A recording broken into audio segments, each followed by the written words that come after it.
Welcome to the Heavy Spoilers Show. I'm your host, Paul. In some new digs, we were going to save this for a big announcement video on Monday, but I just wanted to talk about Invincible with TJ, so you guys are getting to see it early. So yeah, I am joined by TJ. He's basically the Don when it comes to Invincible. I handled basically the first couple of seasons myself, and then I spoke to TJ, and he's like a mind-blowing expert on it. So I was like, we'll get him involved. He's been absolutely killing it. And TJ, thank you for joining me to talk about the entire season 4 in our big spoiler review.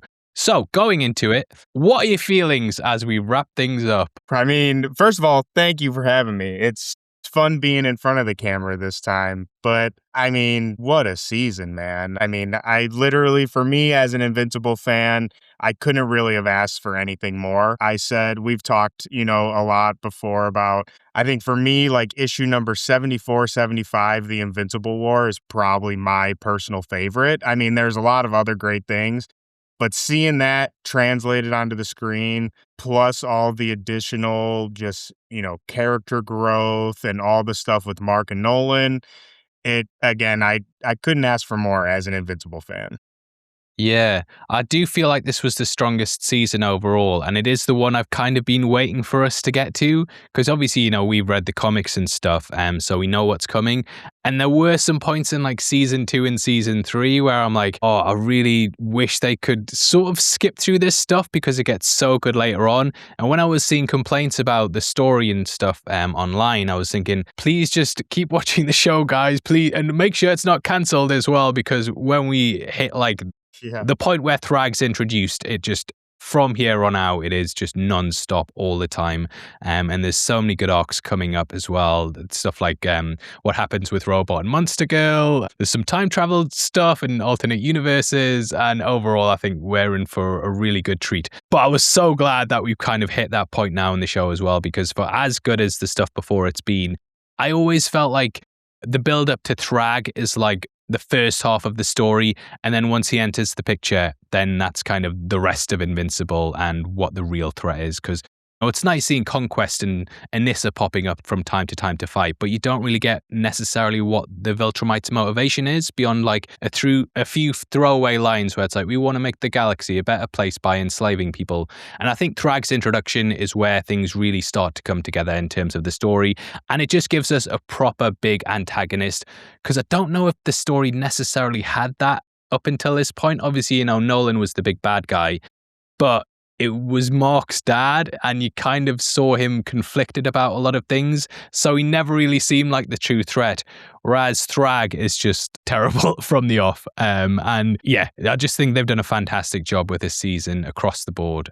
And I kind of want to work through it with you and talk about each episode and kind of our thoughts on it. There are some really good high points and some low points, but I forgot how much actually happened in this, and I was looking back through the plot, and like episode 1 was the Sequids preparing another invasion, and we also had Universa as well. And there's just so many little things like that. Obviously, we have the 3-episode premiere. What were your standout moments in that run? So we had that first episode, and then the second episode was like the Nolan backstory with all new stuff that we hadn't really seen of Viltrum.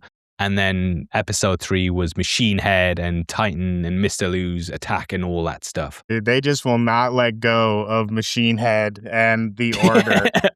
They just keep bringing them back.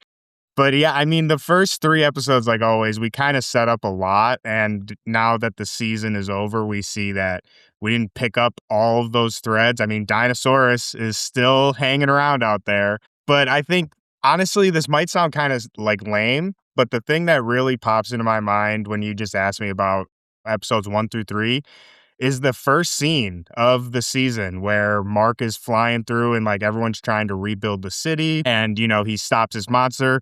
All the people look at him like they're, absolutely terrified. And I don't know, it's a small moment, but for me, that's what I immediately think of, just because we've talked before, and, people say this a lot online, is Invincible at the end of the day, to me at least, is a story of consequences. It's all about the consequences that Mark has to face, Nolan, everybody. So to open up the season like that, I loved that. I thought that was great. And then also, like you just briefly mentioned, but the Viltrumite stuff with Nolan when he was a young man, I mean, that just blew my mind. Again, you said we both have read the comics pretty extensively, and we hear a lot about Viltrum. We hear a lot about the Purge, and, they talk about it, but we never actually spent any time on Viltrum. Like, we never actually went there.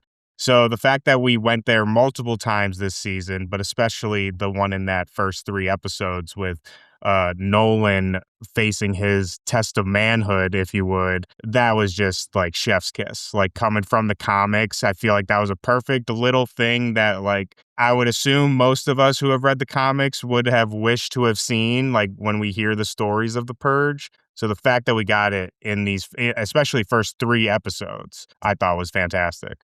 Yeah, am I correct in saying we have never in the comics seen a young Nolan? He's always been kind of when he was in that, the youngest we've seen him is when he's in that lineup of the Viltrumite soldiers And he looks in the the kind same of age. flashback. Yeah, and he looks the same age. So it was great seeing that reveal. He did look a bit like Mark. And then from his father beating the crap out of him, but also staying his hand and being merciful, you kind of get Yeah. why Nolan down the line would do the same thing to his own son and also hold back. So it's just such good character development. Obviously, his mother hates them both, but we It's like kind of cowards. see, yeah, just that little bit of humanity from his dad and restraint when they probably should kill their son. That makes all the difference to Nolan and basically changes his entire outlook on things going forward. And when I look back at that 3 episode premiere, that is what sticks out to me. And because I think it just explains everything about Nolan and his entire lineage and everything that's built up to him being merciful, and then what he goes on to do with them. My lights are going crazy in the background. I apologize for that. You guys don't care you're watching it. Yeah, just explains everything about him. Mhm. And during that, we also get a lot of focus on Alan and them finding Space Racer as well, which I think is quite a big moment. Space Racer's kind of been sort of not the MVP, but I know a lot of people don't like him, but just whenever he pops, just Wait, when he shoots that laser, who doesn't I like see, Space Racer? I just see loads of comments saying like he's lame and stuff and that there's no point in having him in, but it's like, nah, he's great. He just shows up and shoots people. What do you mean? I say, did you see that laser go through that Viltrumite the other week? Like, how can you not Yeah, love that? He yeah. got hands for feet, people. Come on. Exactly. So he's a great side character. We then go to another side character for episode 4, which is Damian Darkblood, in what's kind of an arc that was meant to be but never got off the ground. The So best you did a lot of episode of the research. season.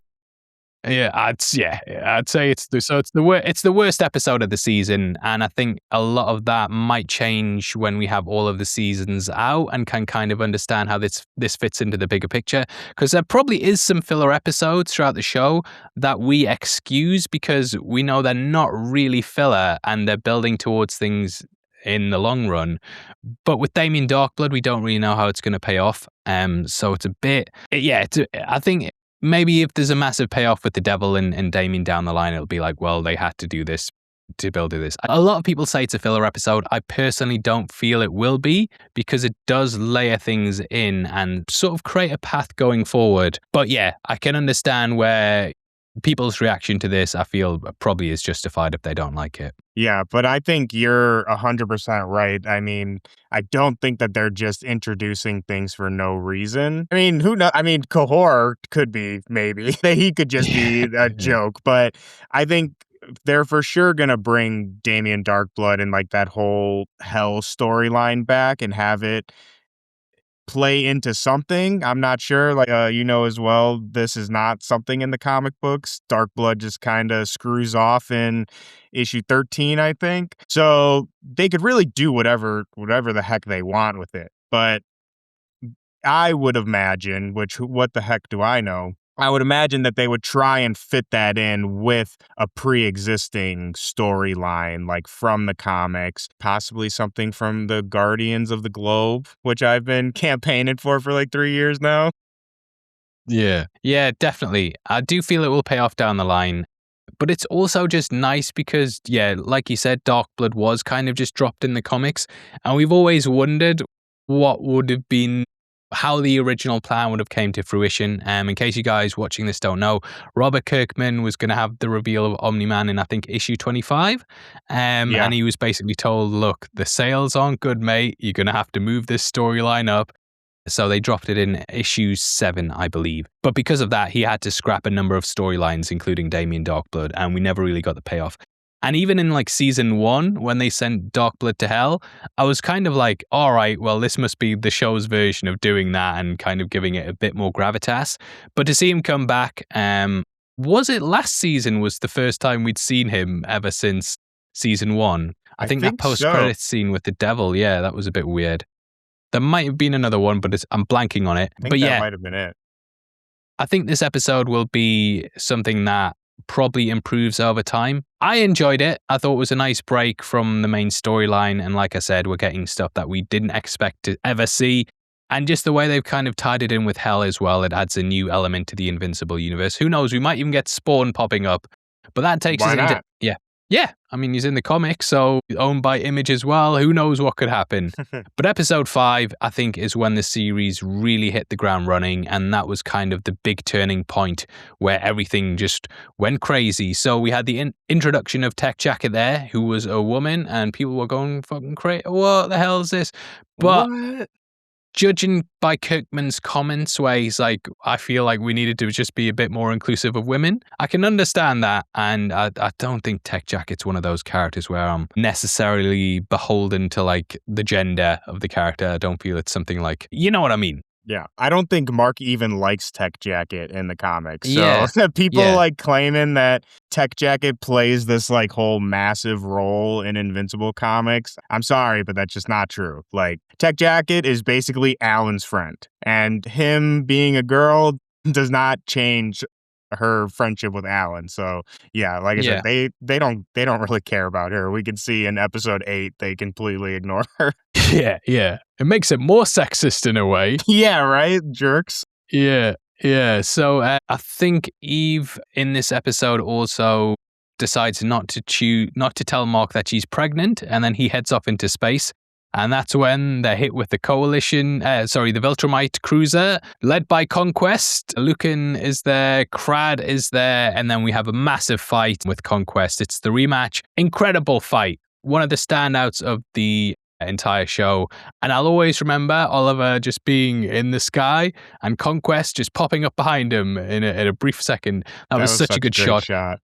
Yeah, and obviously we got the disemboweling as well, which was a massive moment. And I think overall, you know, they killed it this episode. This was really where I think this will be one of the standout episodes of the season. Yeah, I think so too. And I think they did such a great job with pacing it out, you know, especially coming from a 22-page comic, then making that into an hour episode. I thought they did a great job with, like you said, we get the family stuff with Mark, Eve, Oliver, all of that, kind of remind ourselves like what they could lose, and then are immediately faced with what's going to cause them to lose that. And the most terrifying villain that we have seen in the season so far. And I mean, yeah, just masterclass in adaptation. I think they hit all the main beats, and it just, I think really just is a testament to Mark and like who Mark Grayson has become, like seeing him go through basically the same fight last season,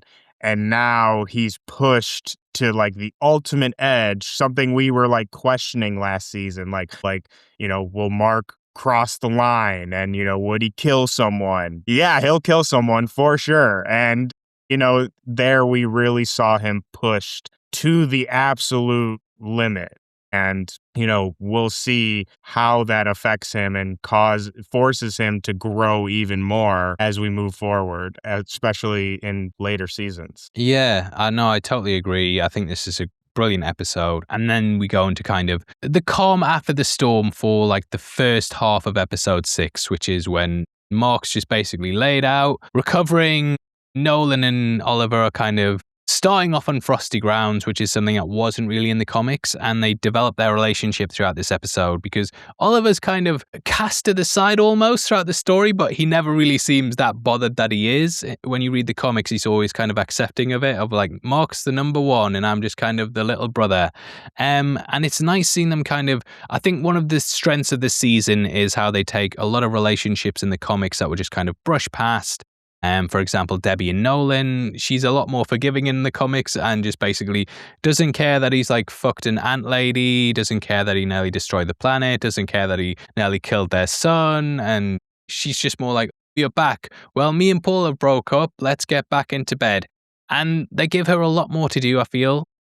So it was really good getting these moments where they develop the characters. And I think that's really shown like perfectly in Oliver and Nolan's relationship, where you can see them Oliver warming towards his father throughout the episode, and they go on some great adventures. It's quite low key. And then we head into the big attack on the Coalition planets on Telescria, where all the Viltrumites come down and just start wrecking up shop and just wiping people out in the streets. And then Mark, Nolan, and Oliver arrive at the end, and it's the first big fight against Thragg and his forces. So excellent episode, I would say, as well. It had a really good balance between your softer, more personal moments that involved a lot of character development, and then just great action scenes towards the end. So another fantastic episode I felt with this one. How were you feeling about it? I mean, pretty much the same way. I absolutely love the stuff with Oliver. I mean, I really love all the character work that we're getting in the show that wasn't in the comics, but especially with Oliver and Nolan, and how, like you said, in the comic, Oliver is very much just kind of game for everything. Like, he's like, yeah, space. Yeah, my dad's back. Yeah, he's just kind of along for the ride. I love how here he actually like has a choice and like, actually expresses what he's feeling and how he has this beef with Nolan. So seeing them kind of work through those issues and again, just having Nolan not get off easy, I absolutely love that. And I think it just makes Oliver such a stronger character in the show. And then going to the big fight, like you said, we get kind of a balance of emotional stuff and the, action. I love not only just seeing the Viltrumites, decimate everyone, but I love the little moment towards the end when Mark realizes that Thragg's ship is shooting down the lasers and they all kind of get together and like push the ship. I saw a couple people saying like that's cheesy and whatnot, and I won't necessarily disagree, but I don't know, maybe it's just me, but I like those little moments we get sometimes of just like a superhero, because I feel like it's so easy to forget what this show is sometimes because it's just insane tragedy after insane tragedy. So I personally like the kind of cheesy superhero moments where like the team comes together, and I think sometimes those are a little needed, and that, I don't know, that one made me feel good. Like when Thetis came in and Mark and Oliver, I thought that was really great. Yeah, no, I completely agree with you. I think you do need those moments in this kind of show where you have an episode ending with his guts being ripped out and you just being at your lowest point, and then the next episode you kind of need that triumphant moment where all the heroes kind of come together and do the best job ever. Now, episode 7 is another one of those episodes that explores more about Viltrumite history, and we actually get to see Argyle for once, which, as much as he's mentioned in the comics, you don't really see him at all. Thragg is also it basically shows Thragg's rise to power, his ascension, Argyle's fall, and then the purge, and kind of fills in a lot of story about what happened on Viltrum to basically make things the way they are. And in the end of the episode, Viltrum's destroyed. So it's kind of a really good full circle episode, I think, where a lot of things established in the beginning pay off really well in the end, and we've got some massive action scenes in it. That planet blowing up is just, that's going to stick with me for a while. You kind of read it in the comics. I was always a bit like, they destroyed the planet, but I don't get why the Viltrumites just don't go around doing that to other planets, because it seems like they kind of did it without too much effort. But it kind of took the 3 and Space Racer's laser and just them all coming together. Just a beautiful scene. And I thought the Purge especially, to kind of the classical music, where it's all kind of it feels tragic rather than like a big action scene. Which they could have easily went that route and just made it like, crazy. But like you said, I love the choice of making it like haunting and like, oh, this isn't a cool thing. Like this is actually terrible, And I mean, I already talked about them flying through the planet and stuff, but the thing I think I want to mention this just because I think it shows how great of an adaptation the show is like you just said, when I read the comic, first, I kind of feel stupid. I never even realized that Space Racer shot one of his lasers before they I started don't think I flying did in as well. until watching the show. And the other thing, and in the show, like you said, we watch and like we kind of follow them as they're making their way through like layer by layer. And I never realized the kind of parallel or the symbolism during that moment when reading the book 500 times of, again, like we have 3 generations of Viltrumite, the original betrayer, the one who found humanity and like kind of successfully got away from the Viltrum Empire. And then we have Mark, who is like the new type of Viltrumite, like what they could be, and them coming together to then destroy the old empire. Like I said, I never picked up on that of reading the comics. And then when watching the show, it like just gave me that perspective. And I was just like, wow. Yeah. Like, again, that show, to me, that's a testament of, a great adaptation. And just rare. Oh, go ahead. Sorry. I remember you pointing out Orgul's statue falling as the planet's destroyed and how that represents his empire crumbling. And that's just another thing that I never picked up on when reading the comic. Like, obviously you see the destruction of it, but you never quite catch under the symbolism of it. Yeah. You just kind of like, especially with the stuff with Thragg, I think helps make those connections, which is, I think, probably my favorite addition that they've done for the show. I know we still have a lot of audiences at home who haven't read the books, still have a lot left to see of Thragg, but I mean, the secret history, knowing that he had a chance to take Thetis out, and like he was suspicious of Thetis, but he chose not to, and like basically showed him mercy, and then that caused the death of all of Viltrumites, basically. And again, the way I kind of took it is he now puts blame on himself for that. Like, that's why he's so intense about bringing the Viltrumites back, because he thinks he's at fault. And I just think that adds just so many more layers to Thragg as a villain, but I think the Viltrumites as a whole, like seeing how that actually went down. Like you said in the book, we don't even see Argyle. All we see of Argyle is the panel of Thetis stabbing him in the head. So I think seeing that backstory gives a lot of context to, again, all the Viltrumites, Thetis as well, and like kind of why he was a jerk the whole season. Yeah, and Thragg is merciful in the end as well. I mean, he rips Thetis' head off, but he lets Mark live because there's so few of them left. And ultimately, will that cost him in the long run as well? We'll have to see, but I think his flaw as well is that he's also merciful, but ultimately it leads to a brighter future. Well, we'll not spoil it, but it leads to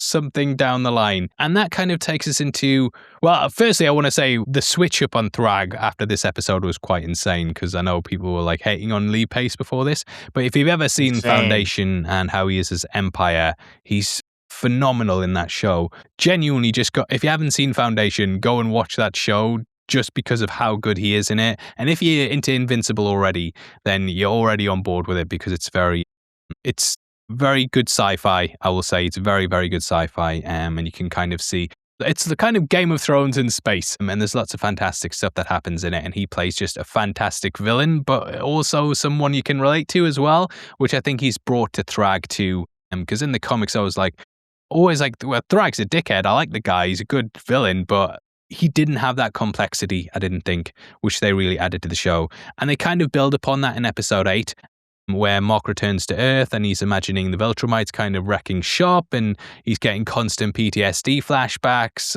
and visions of his family and loved ones being killed by Thragg, which Thragg could easily do.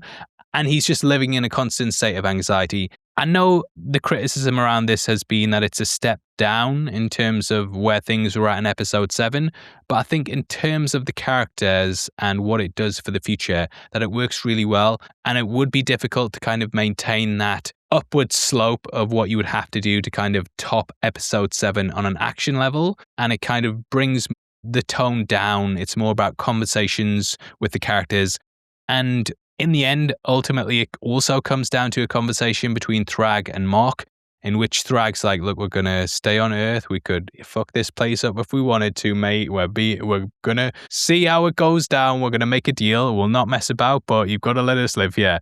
It's like if you learn you have a neighbor who's like a serial killer who is like, I won't kill you. And he's like, all right, okay. But if you tell on me, if you call the police, I'll fucking kill you. You're like, oh, shit. Oh, I don't know what to do. It's kind of like that, I'd imagine. Yeah, Stuff. I mean, the same offer I give my neighbors. Yeah, I was saying that's what you offered your neighbors. I mean, yeah, there's no choice. And I love how in the show, that's basically what, like, I think, again, just makes Thragg such a more interesting and just good villain is like he tells Mark, this is how it's going to go. Like, let me tell you your future. But then he still gives him a choice. Like, even though there's no choice, he's like, yeah, there's no choice here, but you still have to make it. Like, man, this dude is just brutal, like verbally brutal. But I don't know. Again, this is probably because I've read the comics, but to me, I think episode 8 leaves us in an even more devastating position than we were left in episode 7. Like, yes, episode 7 had the spectacle and the, needle drop of, oh my God, they're on Earth. But here, like, we're left knowing they are. It's not a question. They are on Earth, and who's to say that anything that Thragg said is true? I mean, that's the thing. And if he was lying, there's nothing Invincible can do about it. I mean, we just saw 3 Viltrumites completely destroy a planet, and they got 37 of them on Earth. So that's very, very easy wash for the Viltrumites. So, like I said, I think that we are left in an even more dire stance, and that is just taken even further once we get to Alan, and we learn that not only does he have this scourge virus, but that it's going to kill humans too, which I thought was an interesting change because in the book it says it's just most likely, like very likely will kill humans. But here they straight up are just like, yeah, it will. And so now Alan has to basically make the same decision as Invincible, but on like a 10 billion time bigger scale of, do I take out Earth or, risk the entire rest of the galaxy 1,000 years from now? So again, I can understand, without the action, maybe some people were like, oh, I wanted more punchy fighty, which I love punchy fighty too. Yeah. And I think with a finale as well, there is kind of the expectation that that's going to be what happens in your finale. Yeah. And it is, but it's kind of like the Game of Thrones thing where it was always like the penultimate episode was the big one, and then the finale was kind of like a more lower key one, which I think works well still in terms of storytelling. Yeah, I don't think you could really follow that episode 7 with another huge fight. I mean, there's definitely huge fights to choose from, but personally, I feel like anything would just kind of make it feel a little cheap.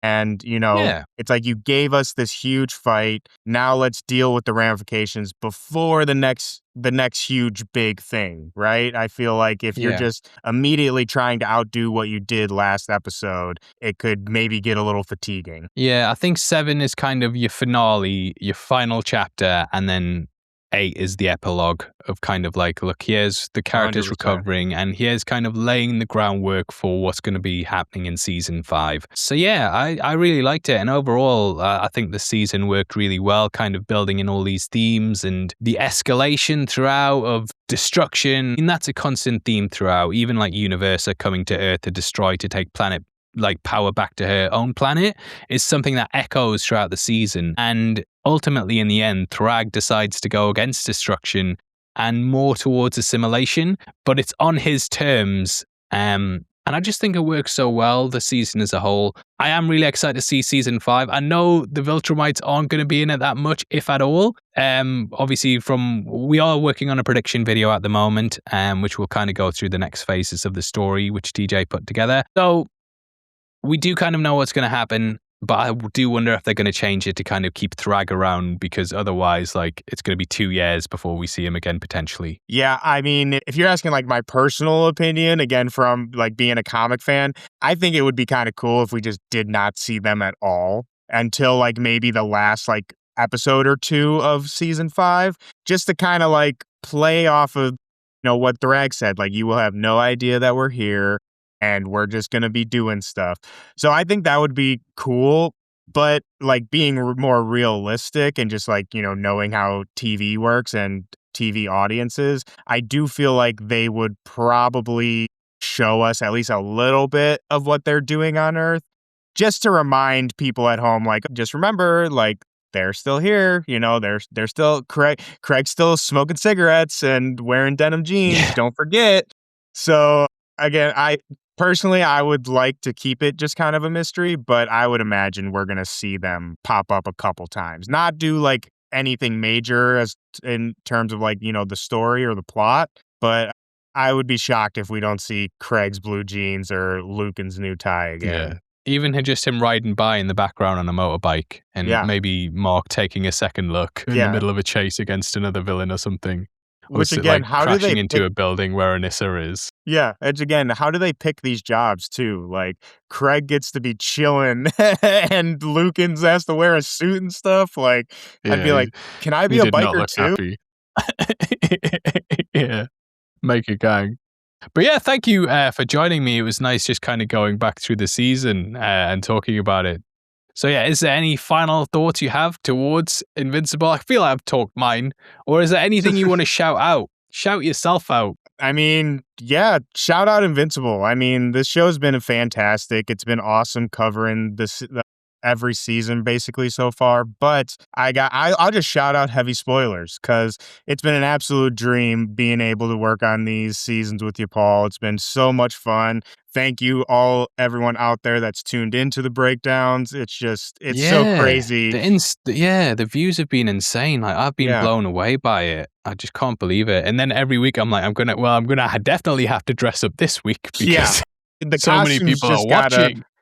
Costumes just got to keep going on. But I just can't be more thankful for all y'all, everyone watching. Again, 2 years ago, I was writing Invincible articles, just putting them out into the ether. So to be able to do this and have you guys all enjoy it is just an absolute dream. So can't wait for next season. I mean, all my thoughts for next season are basically in the season 5 prediction. So y'all will just have to tune in for that. But as far as me, you can just find me at the Fat Thor. And again, heavy spoilers, baby. We're coming out with all these great stuff, working on a script as we speak. So yeah, that's it for me, really. Yeah, awesome. Well, yeah, thanks again for joining me, TJ, and thanks for all your work on the season. And thank you guys for watching as well. We really appreciate it, and keep an eye out for that season 5 predictions video. But yeah, with that out of the way, I've been your host, Paul. He's been TJ, and you guys have been the best. We'll see you on the next one. Take care. Peace.